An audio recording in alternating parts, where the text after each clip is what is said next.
Overbeck staggers out of his house with a canvas bag, still trying to process the last few hours of his life. Everything's a blur, nothing makes sense, and his veins are still pumping with a tingling concoction of anesthesia and adrenaline. Feels like Nam all over again. One minute you're drifting off to some faraway dreamland, the next you're fighting off the surgeon in a strange, foggy half-nightmare. He remembers seeing the nurse twitching, convulsing, changing into something he didn't quite understand, and still doesn't, even though they're everywhere. He remembers sensing something was off. Way off. He remembers his gut churning, twisting, fighting against the weight of his eyelids, trying his best to keep them open as bloody hell erupted all around him. He remembers falling to the ground with the nurse, the tray clattering, the knives and tools scattering.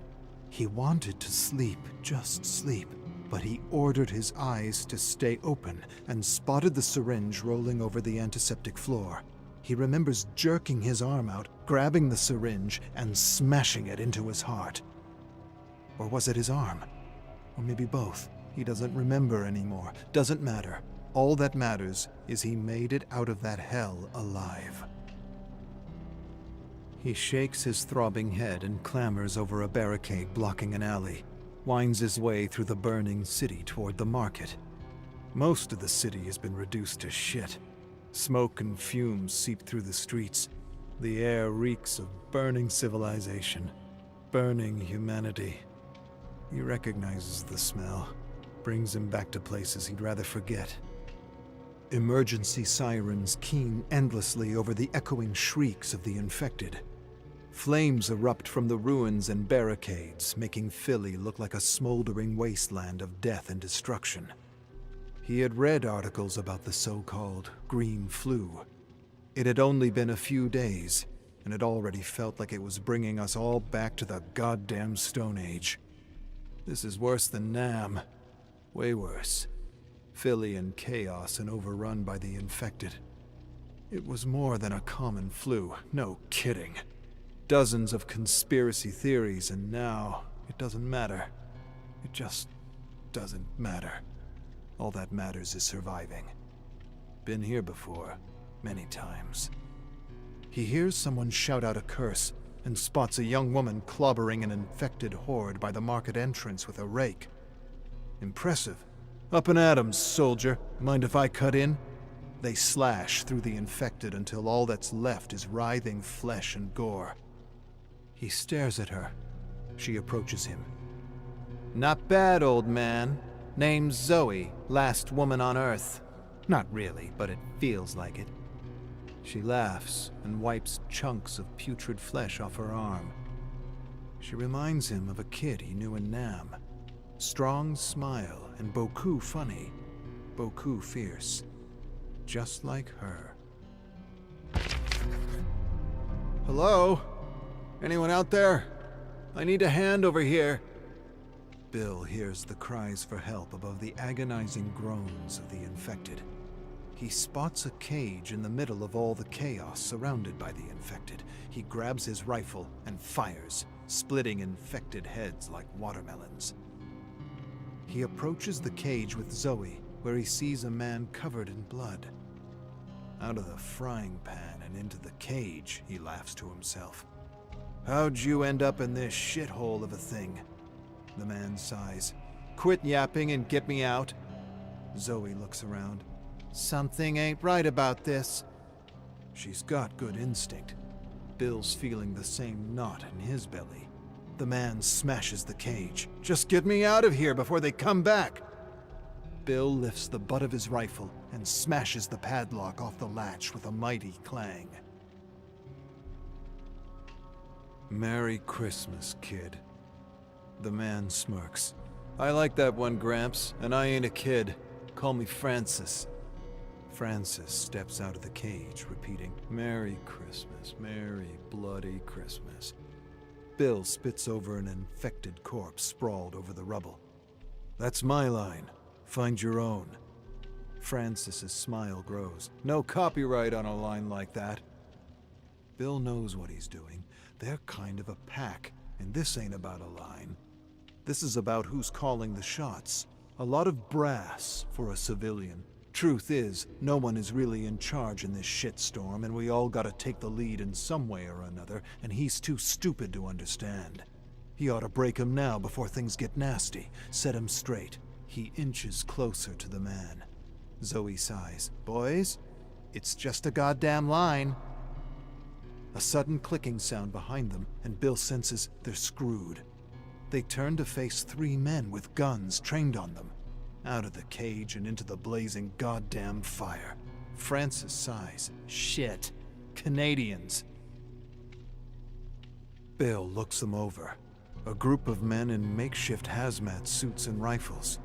We ain't Canadians. Now move! Bill looks to Zoe and Francis and goes sotto voce. They're survivalists. Francis scrunches his face. So, what are you saying? You saying they're worse than Canadians? Bill doesn't know how to respond to this. He fought with Canadians, damn good soldiers. What's your beef with Canadians? Francis shrugs. What is it? An idiot prods Bill into a room with some kind of makeshift electric poker. Watch that thing, Sita. The idiot prods him. We ain't Sita. He pushes Bill into the corner with Francis and Zoe. He sees they got a geek on a computer. They're telling him to hack into the machine, but he's telling him he can't. He's tech-savvy, but he ain't no hacker. After a few tries, they push him aside. They call him Boy. He says his name is Lewis, not Boy, and that gets him a gun shoved in his face. Geek has spunk and attitude. The survivalists talk amongst themselves. One of them sits in front of the laptop and hacks his way in. Bill overhears bits and parts. Search the computer for the locations of the safe houses. The flu took hold faster than anyone expected. Those who prepared the safe houses turned before they could use them. These assholes are mapping a path through the city using the safe houses as checkpoints, like the old Underground Railway. Fitting for Philadelphia. They probably got hundreds of ideas on how they're going to use us. One of them grabs Zoe and has his own idea. Bill jackknifes to her side despite his restraints. Get your filthy mitts off her. The brute inches up to her, and she gives him a kick he ain't ever gonna forget. Bill didn't think anyone could scream like that. He stares at Zoe with wide, approving eyes. The brute continues to scream something terrible and collapses to his knees, holding his gonads. His buddy rushes to his aid, helps the screaming man up, but he looks different. Real different. Something in his eyes. Or rather, something lacking in his eyes. Shit. Lewis leaps back from the man like he were the plague. Francis panics. Get us out of this! Lewis grabs a knife from the floor and frees Bill as the survivalists turn pale. Screams and yells echo around them as Bill frees Zoe and Lewis frees Francis. They step back. Zoe gasps. What do we do? Bill shrugs and sighs. Nothing we can do for them. An infected suddenly charges Zoe. Francis clubs its head off. Merry Christmas! He looks to Bill for a reaction. Bill shakes his head and seems unimpressed. Find your own line, kid, if you've got the gray matter to do so. Francis scoffs. Lewis adjusts his tie. Francis makes a face and nudges Lewis. Lose the tie. Lose the goddamn tie. Lewis ignores him. Zoe motions for the boys to shut the hell up and follow her. Let's find an island we can rot on and then fight over ties. Bill raises an inspired eyebrow. That sounds like a plan. He actually likes the idea of rotting on an island while the world goes to hell. Kid's right. Grab some gear and let's get out of here. Bill leads the ragtags through a city he doesn't recognize anymore. It's crazy how fast the flu changed everything. Change. It's the one thing that never surprised him. The one constant in his life. change and surviving in the new normal. But this new normal could take some getting used to. Ain't like they're going to tear each other apart, apologize, then be friends again. He stares into the gloom and goes over the last few hours of his life in his mind. He didn't catch anything. They didn't catch anything, and by all accounts, they should have. Then it dawns on him. They're immune. They're asymptomatic, ticking bombs just waiting to spread the flu. I brought the flu to them. Poor bastards. Lewis steps up beside Bill. "What now, Pops?" Bill contorts his face. "Don't call me Pops. Old man, I don't mind, but not Pops." Bill marches on. "I tell you what now. Now we find a safe house and get some rest. But not before you punch Francis in the mouth for talking more shit than a sewer." Bill laughs. "I'm messing, kid. But I see you getting pissed with all the Thai jokes. Don't let him get to you. His way to cope with all this shit. I knew guys like him in Nam. They're just scared to die and distract themselves by messing around with others. But what really gets me is he stole my goddamn line." Lewis laughs. Bill doesn't find it very funny. I know. Imitation is the sincerest form of compliment. But that civilian using my line, that just ain't right.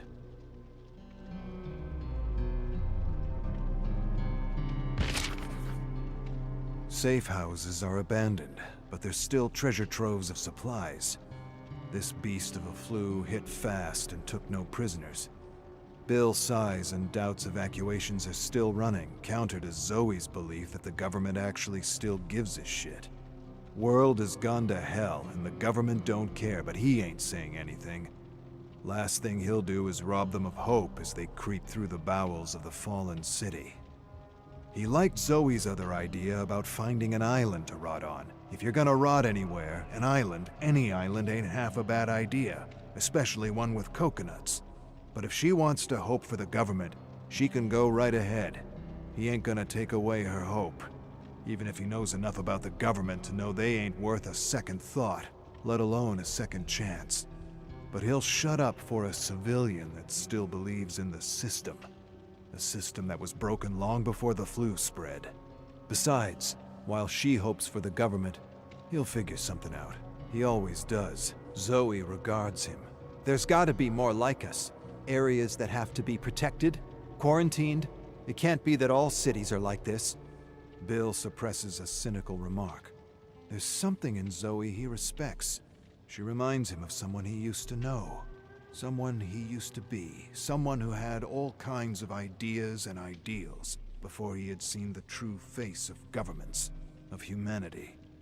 It's nice to see that in her. Real nice. He hopes it lasts and this hell doesn't stamp it out of her. A heavy wind moans dreadfully and carries with it an all too familiar smell. The smell of rot, the smell of filth, the smell of death. The infected. Dozens of them, maybe hundreds. Bill acts on instinct. Eyes open, guns ready. Before he can say another word, the infected close in on them. Gunshots clap through the dead city. Heads crack open like rotten, festering melons, and the infected lay strewn all around. One lashes out of the shadows towards Bill. Without hesitation, Francis blows its face off and turns to him. "Merry Christmas." Bill sighs deeply. Bastard saved my life and now he's trying to rub it in my face. He gives Francis a stern, grizzled look. "All right, the line's yours, now shut the hell up and shoot." Bill curses under his breath and continues to shoot dark silhouettes charging through the deep orange dusk. Damn, I miss this.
voice reach the beyond.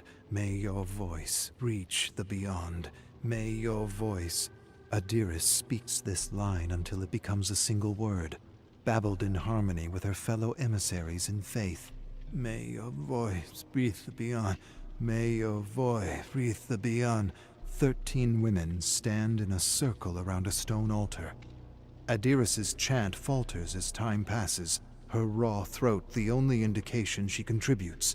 Each enunciation, agony. She's nearly forgotten the naked man writhing face down on the altar, leather straps binding him. The high priest Haban raises a hand. Adiris, along with each of the emissaries, stops, bows her head. She reminds herself, cherish the pain, a sacrifice to the sea-goat, the god of water and creation. The emissaries disperse, and Adiris wanders to the man on the altar. Tears stream from his bloodshot eyes. She wants to lend comfort, assure him the gods love him, perhaps even pull him from the altar away from the coming pain. She smiles at him as she would a child. If only you understood the importance of your sacrifice, you would laugh with joy. Tenderly, lovingly, she kisses his forehead. May your voice reach the beyond. The invocist comes forward. Small, wrinkled man, buried under a scarlet, no, white but bloody cloak. Adiris bows her head, joins the whispers around her. May you swim through sea and stars. The invocist stands over the man bound to the altar, nods, pulls the sleeve back, reveals a spear gripped in hand, raises the weapon, and plunges. The tip pierces the bound man's lower back. He arches upwards and screams, shakes, convulses, lower body remaining immobile, bladder emptying onto the altar. The invocist hefts his leg onto the stone slab, pushes the spear until a gruesome snap, shrieking, howling, pleading, something beyond that, indescribable. A vertebrae bursts from the gaping wound, blood gushes. Bile rises in Adiris's throat as she turns away to stop herself from retching. Her fellow emissaries look upwards. Praise, glory to the gods! Nothing is heard over the screams of the man. His voice will surely reach the beyond. Adiris composes herself, recites sacred text in her mind. The plans of the gods shall not be questioned, for they know beauty the human eye cannot perceive. The plans of the gods shall not be questioned, for they know... Trust in them, Adiris. Trust in them. She relents to her faith, joining the others to celebrate, but notices Haban. He covers his face too late, and she sees it. A tear spilling from his eye. A face that seems heartbroken.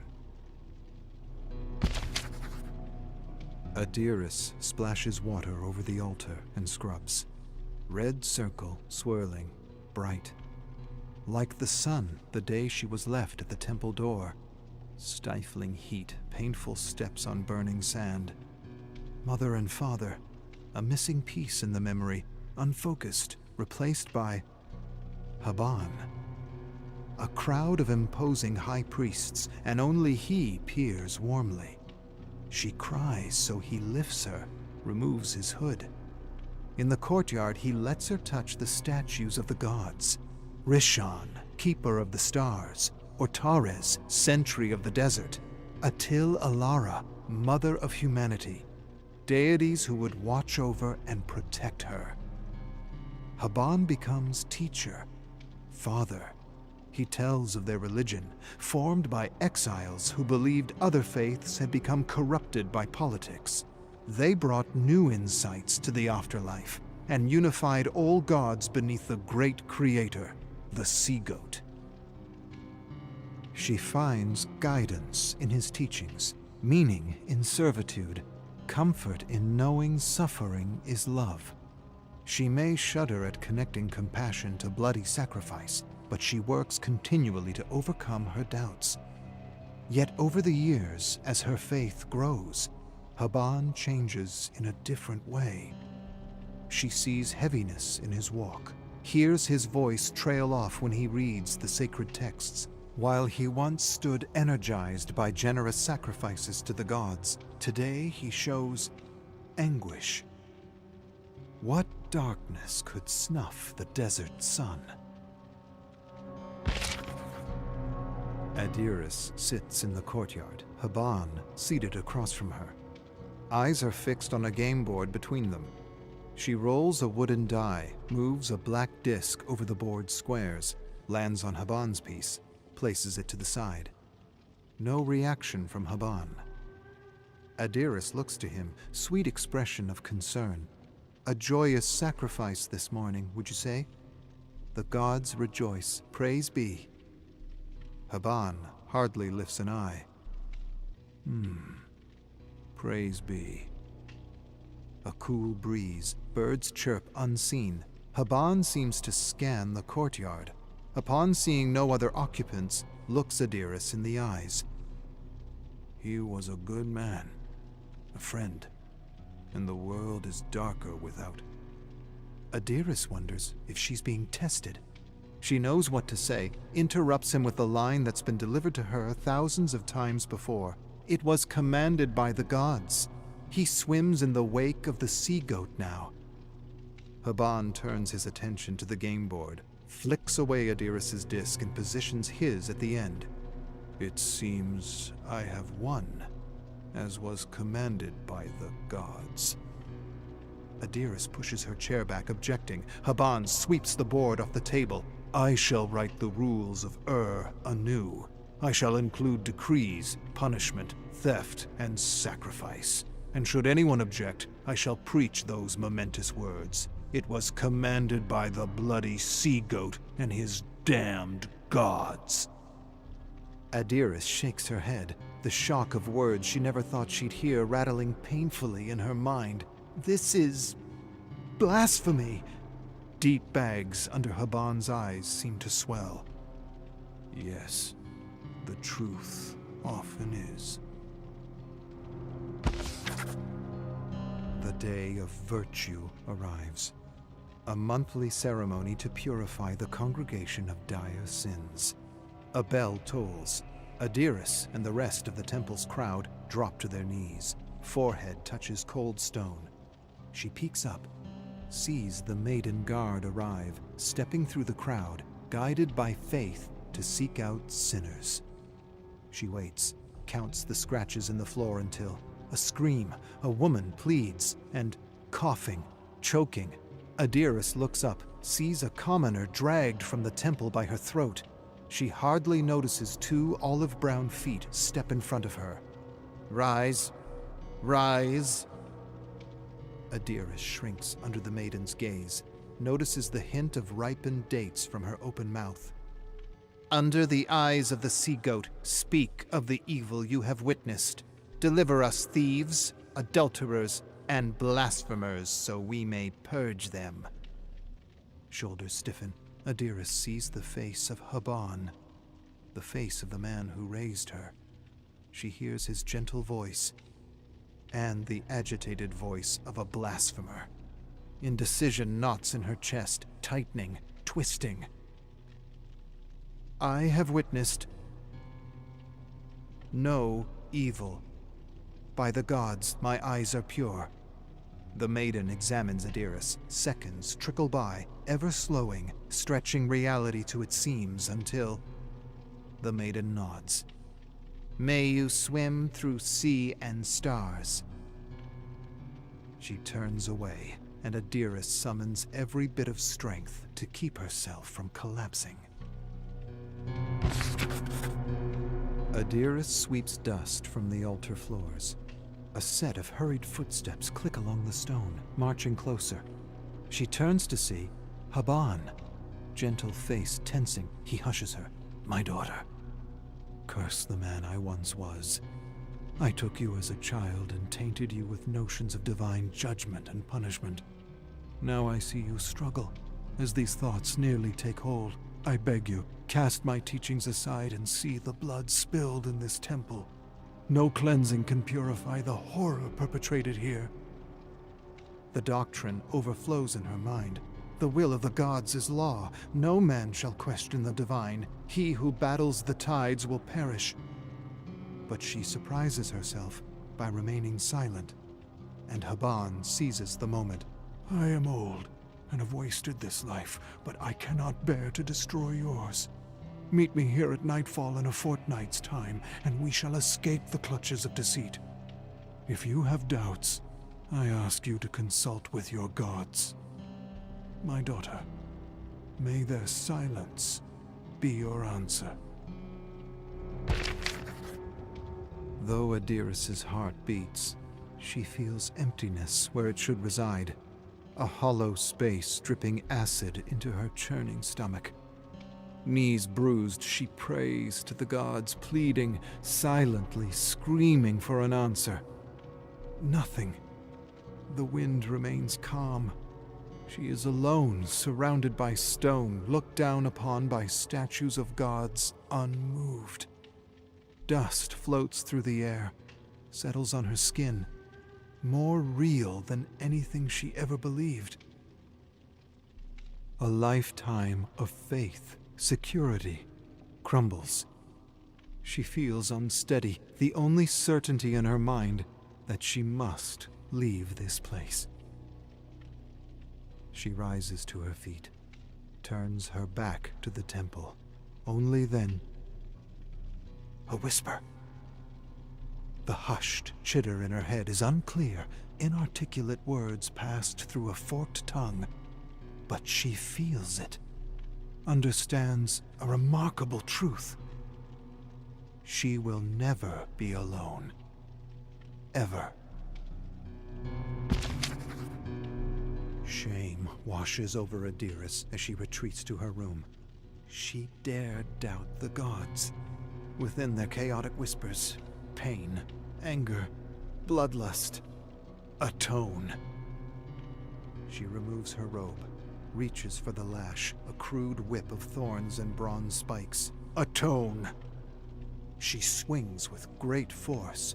Spikes pierce her back, hooking into flesh as she pulls away. Through gritted teeth, she screams, keeping the sound in the base of her throat so no one can hear. Atone! She swings, droplets of blood sprinkling to the floor, spasms of pain as skin tears off, hanging on pale threads, braces herself and whips again, till the crimson pools. Atone! How much blood is enough?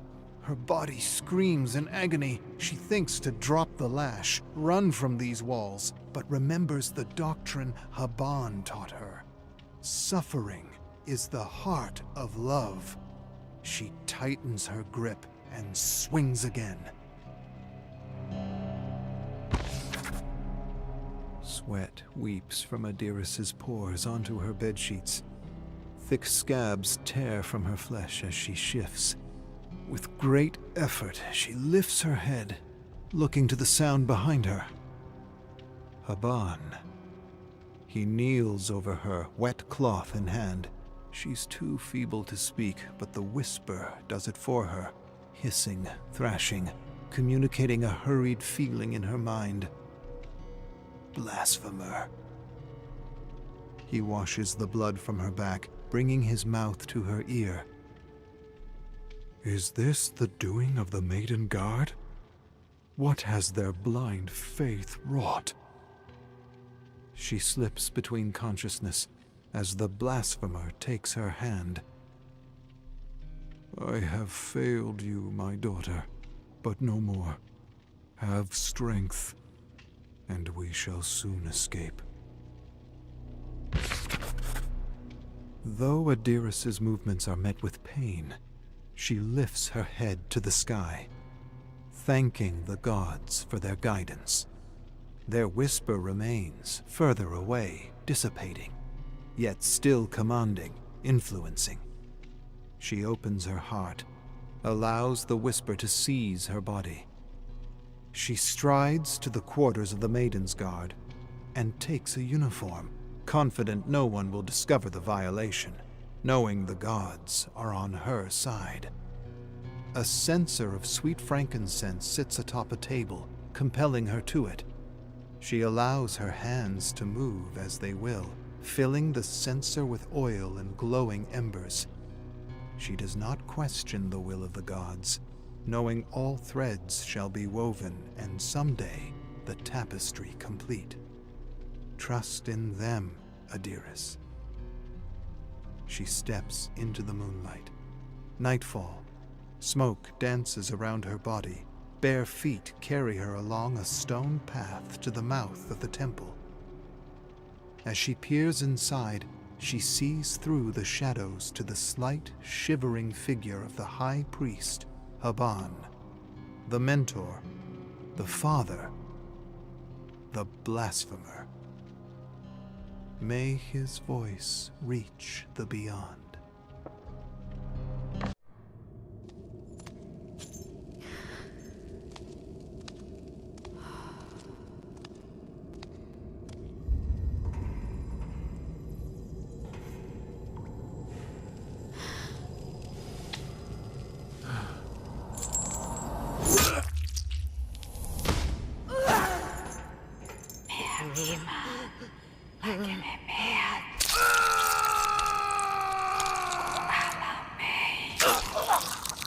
Adanika dingia.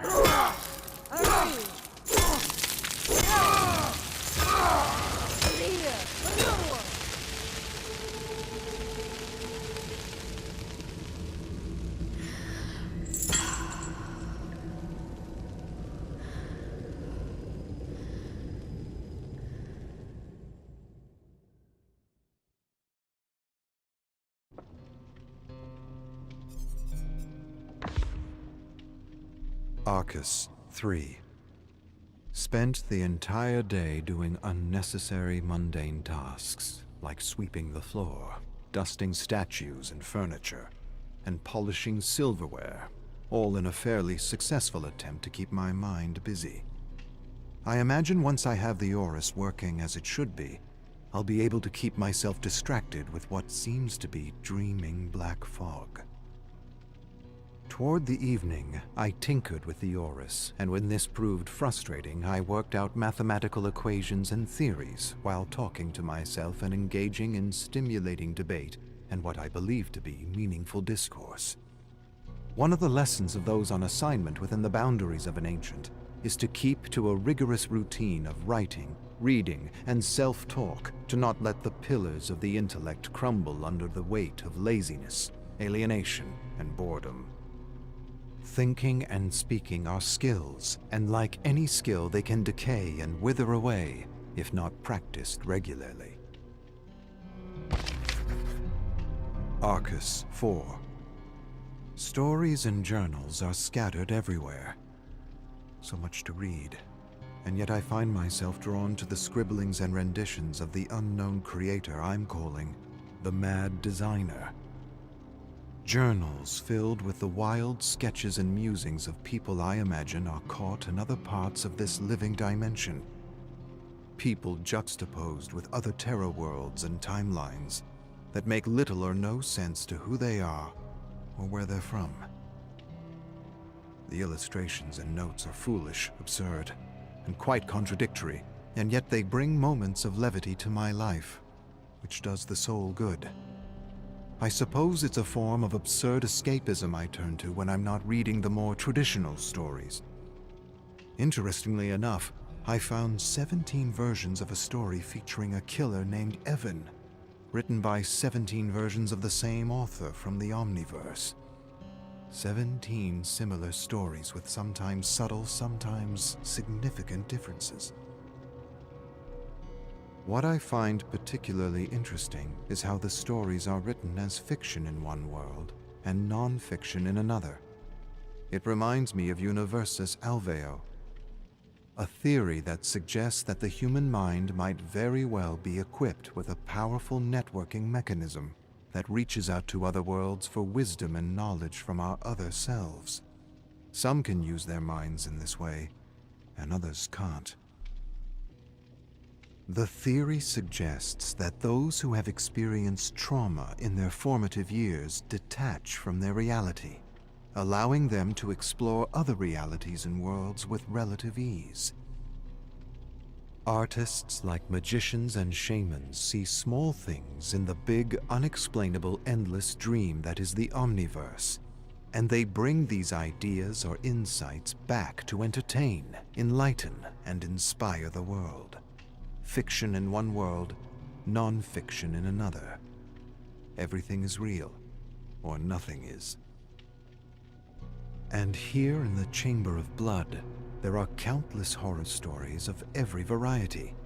So many that it seems to me that one of the unknown prisoners was collecting these stories as a way to discover more about their imprisonment, the entity, and the terrible screams coming from the surrounding abyss. Whether this is true or not, I'm not sure, but what I do know is I spent the whole night reading my favorite stories out loud, like my father used to do by the fireplace. And the entire time I couldn't help but wonder, how? How could anyone have accessed and assembled such a rich collection of notes, journals, and stories? I have no immediate answer, but I suspect by the texture and density of the fog that I may be in a place as complex, mysterious, and misunderstood as a black hole, a living, breathing, all-consuming black hole. The serpent of infinity that gorges on its tail, that eats itself endlessly as it spirals downward into the cosmic Fibonacci stew that is life incomprehensible. Arcus 8282. Dozens of severed heads in the den, and I'm not sure how they got there. I stared at them all day, recognizing a few of them from the last few memories I've been exploring. It took me all night, but I made a cairn with the heads outside the door. When I was done, they began to talk and argue and bicker with each other over pedestrian nonsense. I squeezed my eyes shut until silence returned. When I opened my eyes again, they were gone. I then returned inside and retired to the Chamber of Blood, where I read stories aloud and went through the absurd creations of the mad designer. Chamber of Blood, most brutal murder in Sunny Lake history. A young woman is on trial for first-degree murder in the decapitation of her husband's mother, whose charred remains were found in mason jars in the suspect's solarium, while her head was found mangled in a broken blender in the kitchen. Samara Dwenlis, 33, is charged with first-degree murder in the June 2037 killing of Kirsty Hartz, 67. The trial commenced on Thursday. Prosecutors said they would not entertain a plea of insanity despite the 911 call the suspect made claiming her mother-in-law was a vampire. The 911 call describes an ancient conspiracy with vampires who live among us and draw their powers from another dimension. Obscura, beyond understanding. The tower is alive. I have memories of what the tower was the night before, and it changes the next day. It changes in ways that defy reason, or anything we've come to know about the ontology of these ancients back home. It's entirely possible that if you were to understand all that this place is, that you would go insane. I opened the door to what I thought would be an empty room covered in dust, only to discover an entire city with skyscrapers and ancient pagodas. Bewildered, I stared among the ruins of the street at a group of teenagers cutting down massive mutant bug-like creatures with deadly samurai swords. I quickly closed the door and opened it again to find the city was gone. It had completely disappeared. Nothing there but a small, dusty room with a strange-looking spider crawling toward me. I crushed the spider under the heel of my boot and didn't even attempt to understand what had just transpired. Chamber of Blood, Harbinger of Hell, Beneath the Ruins, 1. Stefan sipped his cold Turkish coffee as he read over his early morning efforts toward a short story he hoped to share on his blog. He read the opening lines and decided they could be stronger.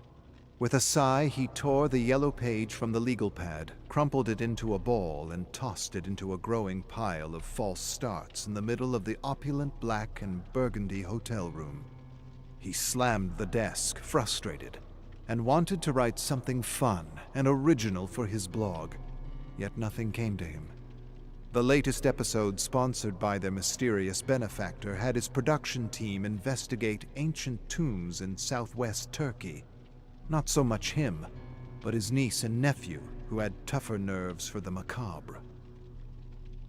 Stefan much preferred a safe and cozy hotel room where he could raid the minibar and see to the logistics of the show. It wasn't that he didn't like adventure. It was more that he didn't like graves, tombs, or places that felt dark, creepy, and dangerous. Hattie had once suggested that he wrote horror stories as a kind of therapy to work out his fears and anxieties of the unknown. She was half right. The other half was that he simply liked to be alone. Alone with all the characters and voices chattering in his head. Voices that demanded to be heard and set to paper. Now the voices were compelling him to write a vampire story. Their benefactor claimed that there had been a village of real vampires in ancient Anatolia that had been hidden from the rest of the world. According to the intelligence provided, vampires weren't fictional monsters, but actual intra-dimensional creatures that had once tried to overrun the world. They had been defeated by an unknown group of mystical warriors. Somehow, the few creatures that had survived managed to erase themselves from history by warping and weaving whatever memory of them was left into exaggerated myths and legends. Stefan found this theory of myths and legends and parallel worlds interesting, if not intriguing. Vampires real. Actually real. Nothing like the movies, but real nevertheless. One theory he had just finished reading online suggested that everything created or imagined existed somewhere in the Garden of Infinity. In other words, stories and characters came from a real place in the infinite landscape that was the Omniverse. The theory went on to suggest that artists had somehow unlocked their third eye and were able to see the other realities. An idea, a vision, or a dream, according to the theory, was the pineal gland seeing into the infinite for truth, wisdom, inspiration. The brain, then, was a quantum computer that could network with the infinite. It was a nice idea. It meant his most cherished characters from his favorite books were somehow, somewhere, real. A sudden knock at the door startled him out of his quantum musings. "Mr. Wa, your lunch is ready." Lunchtime already, and Stefan still didn't have his story. He rose lazily in his bathrobe, hoping Jordan and Hattie had better luck finding the unmarked graves they had set out to find. He imagined his niece and nephew were enjoying the sun while filming the ruins, and relishing the peanut butter and banana sandwiches he had prepared for them. Chamber of Blood, Harbinger of Hell, Beneath the Ruins, 2. "Move away from the casket." A middle-aged woman with blonde hair and blue eyes, dressed in a black suit, pointed a revolver at Hattie and Jordan. Hattie dropped her shovel, sighed, exchanged a look with her brother, and stepped away from the bolted casket. "Who do you work for?" Hattie asked, eyeing the woman. "That, my dear, does not concern you." Jordan shook his head. "I don't think you should open it." "Shut up. My brother's right." Hattie pointed at the symbols etched all in the rotten wood of the casket. "It's a warning of some kind. Whatever's in there is meant to stay in there." She scrutinized the half-crescent and 3 dots and wondered what they meant. They didn't resemble any of the other symbols she had come across in the last few months. "Superstitious nonsense," the woman yelled, aimed the revolver at the bolt, and pulled the trigger. A report echoed through the ruins and the surrounding forest.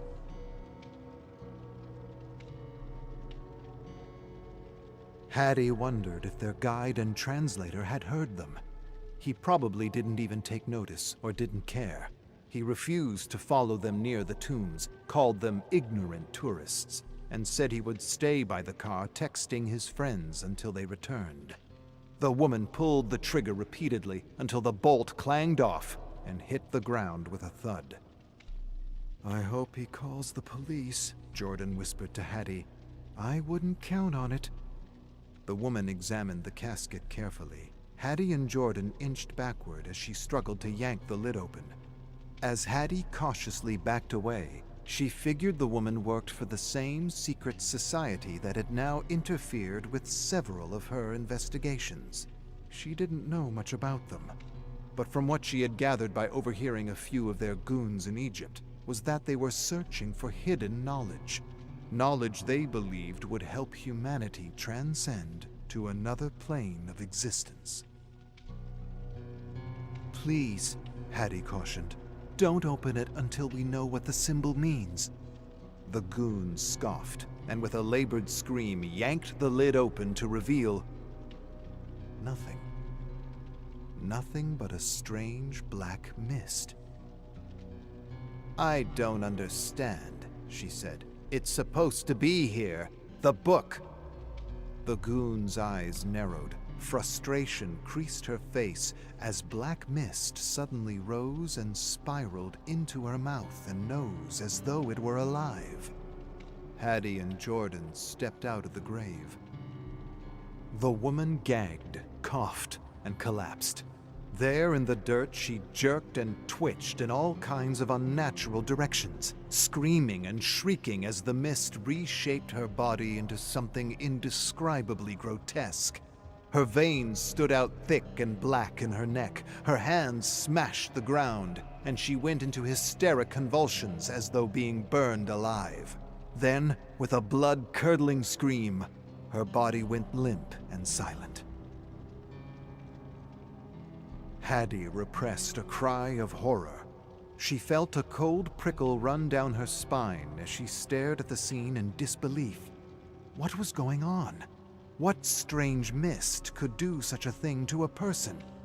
Was it some kind of ancient poison? Some kind of toxic vapor? Or was it something worse? "Well, you don't see that every day, do you?" Jordan said flatly. "I seriously wish I got that on my phone." Hattie sighed. "Is she dead?" "Dead as a tomb." Hattie didn't find him funny, not in the least. He was scared. She could tell by his desperate attempt to use humor to hide his fear. He was just about to crack another joke when the creature suddenly twitched back to life. Startled, Hattie gasped and pulled at Jordan's t-shirt, saying, "We need to get out of here." But just as she stepped back, the creature turned to face them with blood-red eyes and a jaw protruding like a snout with teeth that seemed to be growing underneath stretched skin. "Oh shit!" Hattie blurted. She lost her footing and fell to the ground with her brother. The creature that had once been a woman roared at them, revealing 2 massive fangs like carving knives. Chamber of Blood, Harbinger of Hell, Beneath the Ruins, 3. "This way!" Hattie yelled, leading Jordan through the shadow and light spilling through the forest canopy. She could hear the creature shrieking as it hunted them with unnatural speed and resolve. Spotting an outcrop of jagged rocks, she quickly yanked her brother into hiding. "Aren't vampires supposed to explode in sunlight?" Jordan asked. "I mean, isn't that what's supposed to happen? Doesn't it know it's supposed to be dead?" Hattie instantly placed a finger by his quivering lips as she heard footfalls approaching. She repressed an urge to look at the creature. Instead, she listened. She could hear the clattering and hissing coming from its hungry jaws.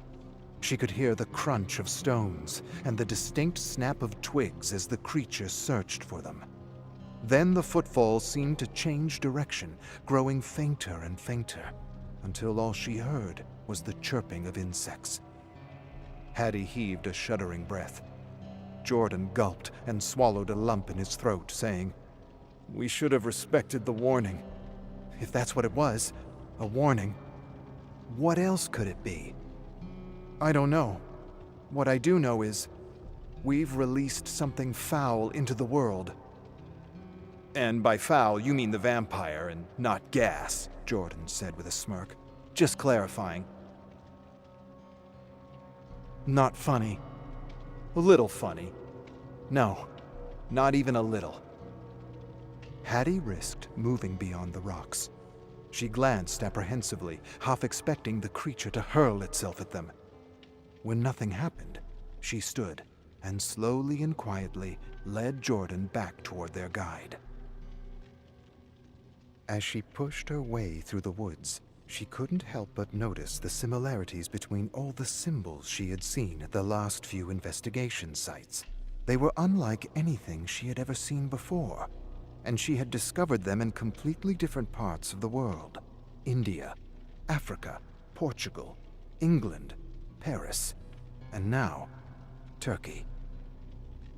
Hattie couldn't help but feel something was amiss.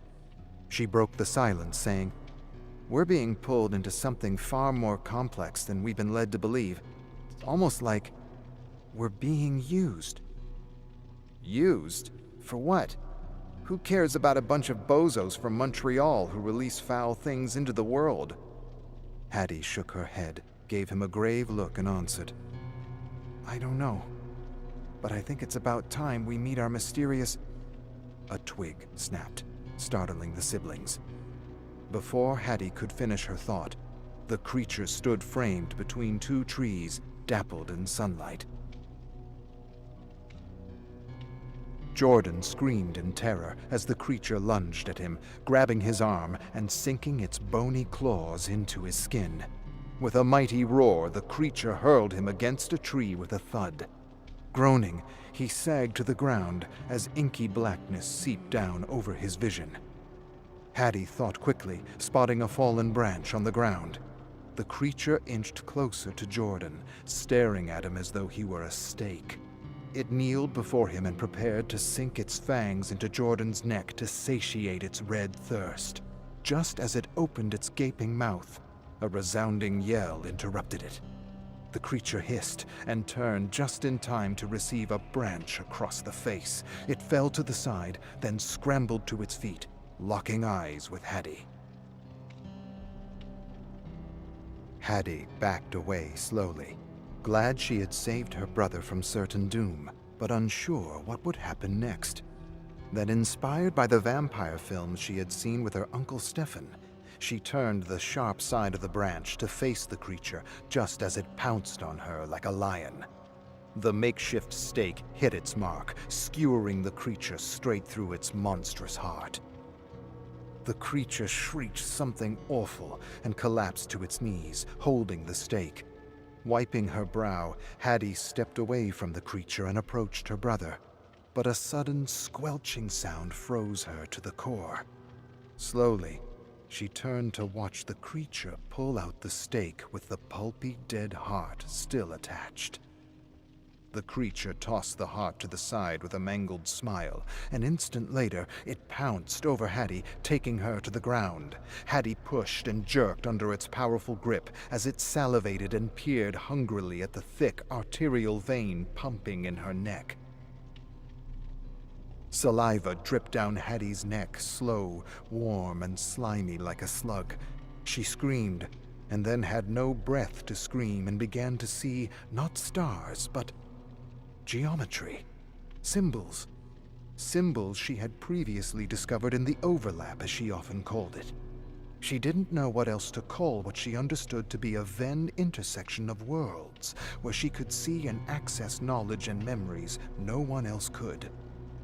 Hattie closed her eyes and saw the twisted triangle symbol she had just uncovered in an ancient temple.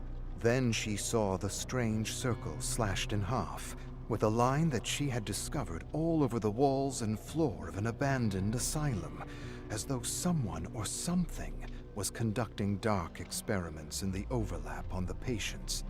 It was all very bizarre and new to her.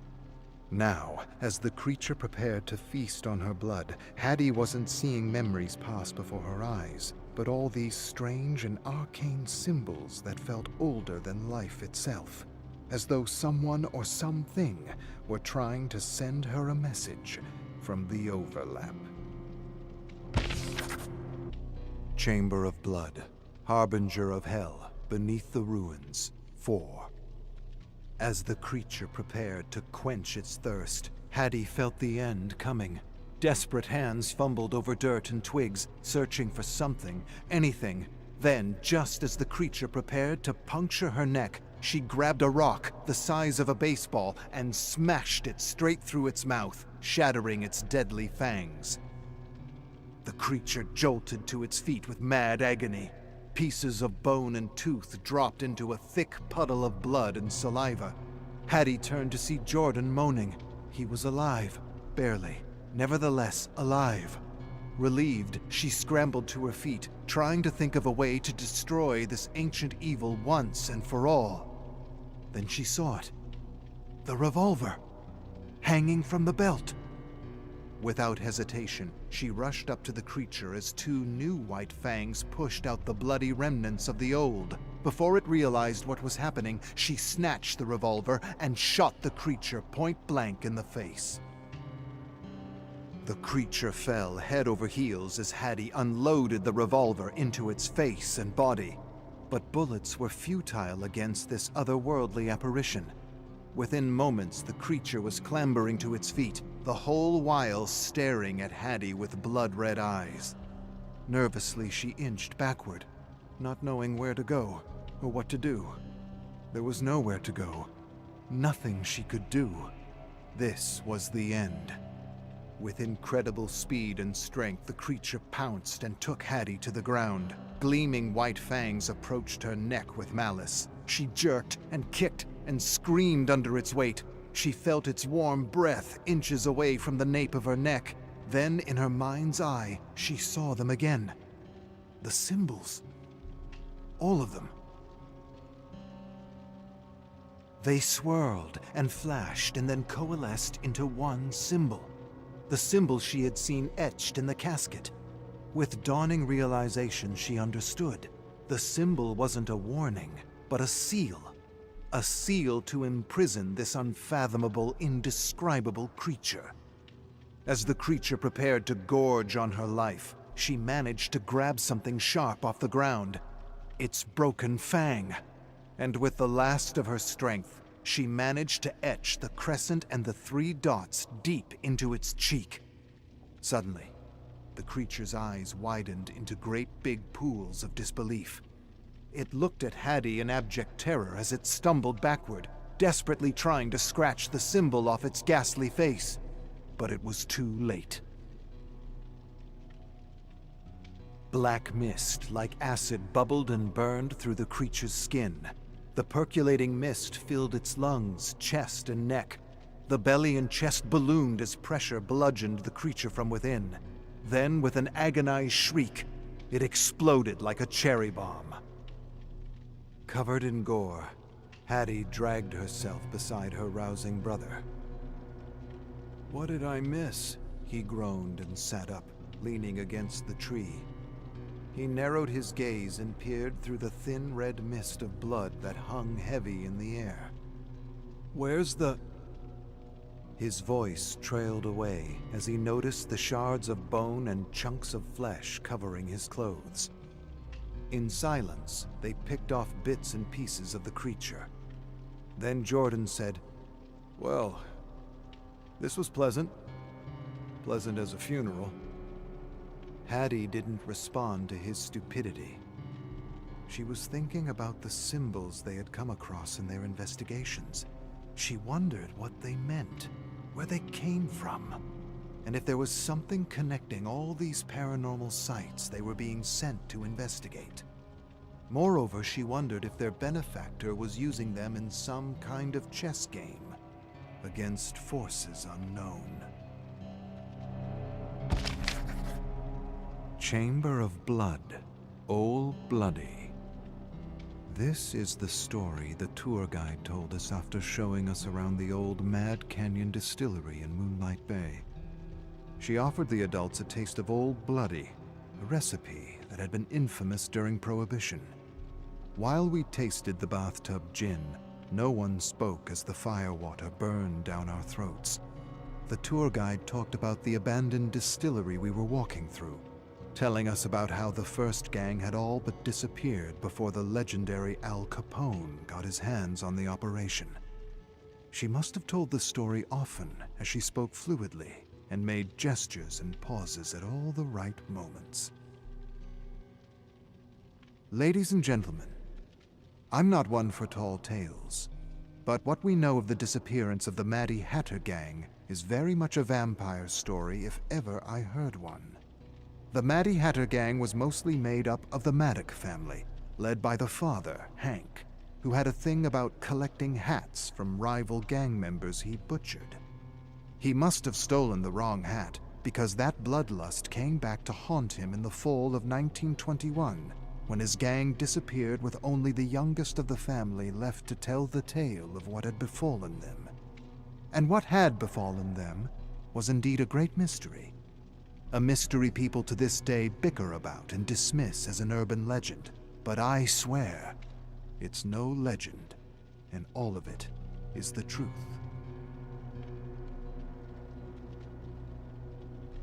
The twins, Candace and Cody, while returning with some equipment they had picked up in Ontario, drove into the valley and then carried the copper tubing and flasks into the caves where the gang prepared their white lightning.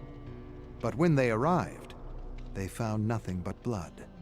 Blood on the floor, blood on the walls, blood, if you'll believe it, running through the tubes and coils of the still. At first, they thought it may have been a rival gang, but there was no sign of bullets or bodies, or even a struggle, just blood, and an uncanny fog that hung low and heavy in the air. The twins instantly resolved to find whoever had done this to their gang, and moreover, they wanted to give their siblings, cousins, and parents a proper burial. So they grabbed a lantern and plunged into the twisting bowels of the mountain, following a trail of blood. They searched deep into the night with no result. Cody shone the lantern and was just about to tell his sister he was beaten when he heard the crunch of stone in the distance. He charged ahead and she chased after him, stumbling over a boulder, hitting her head against the ground, and losing consciousness.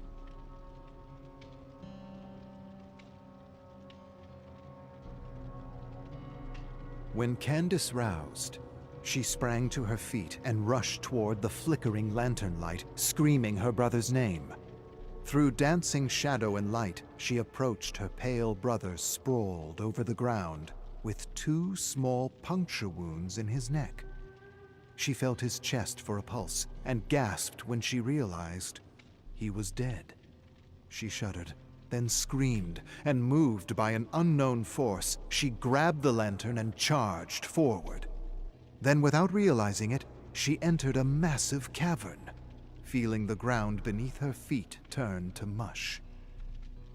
She shone her lantern around, revealing piles of human skulls amidst thousands of beetles moving through a thick sludge.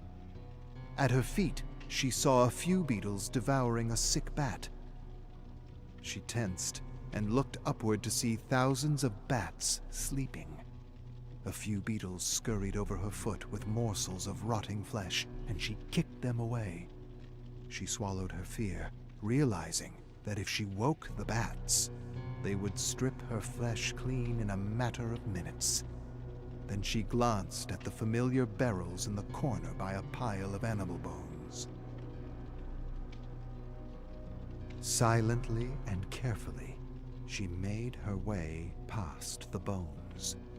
Opening the barrel, she cringed as a horrible stench assaulted her nose. She peered at the dark brew and wasn't sure what she was looking at. Then she realized she was staring at fermenting lumps of flesh in thick, putrid blood. She was in the vampire's lair. But before she could continue her search, a roar suddenly startled her. Candace turned and found herself staring at a demon with fangs, with a swirling black fog rising at its feet. Through the fog, she saw it was wearing her father's hat. She gave a shout of revenge like thunder. The vampire twisted its ugly head in startled disbelief. Fearlessly, Candace threw herself at the vampire. She didn't care what this thing was or where it came from. She just wanted it dead, and she wanted to do her family proud. The vampire meant to kill her by sinking its fangs in her neck, but she felt strong enough to bring down a mountain. And so she jerked and kicked and pushed its snarling face. With a snarl of her own, she bit back at the vampire, tearing pale flesh off its neck with teeth and jaws strong enough to crush rock. Before the vampire realized what was happening, she gouged its eye with her thumb, ramming it deeper and deeper as it desperately clawed flesh off her arms and face. But she didn't care. She would not be denied. And within moments, she felt the delicate brain matter like warm mud and smiled. Then she curled her finger and yanked as hard as she could with a mad laugh. With a shriek, the vampire convulsed violently, then stopped all at once, its jaws frozen in a twisted, agonized howl. Unable to control her growing laughter, she took back her father's hat and stood proudly as open wounds leaked and sputtered blood. Then the fog rolled over the vampire and somehow made it all disappear. The vampire, the bats, the beetles, the blood. Everything. Needless to say, no one believed Candace, and she was put into an asylum to shut up and wither away.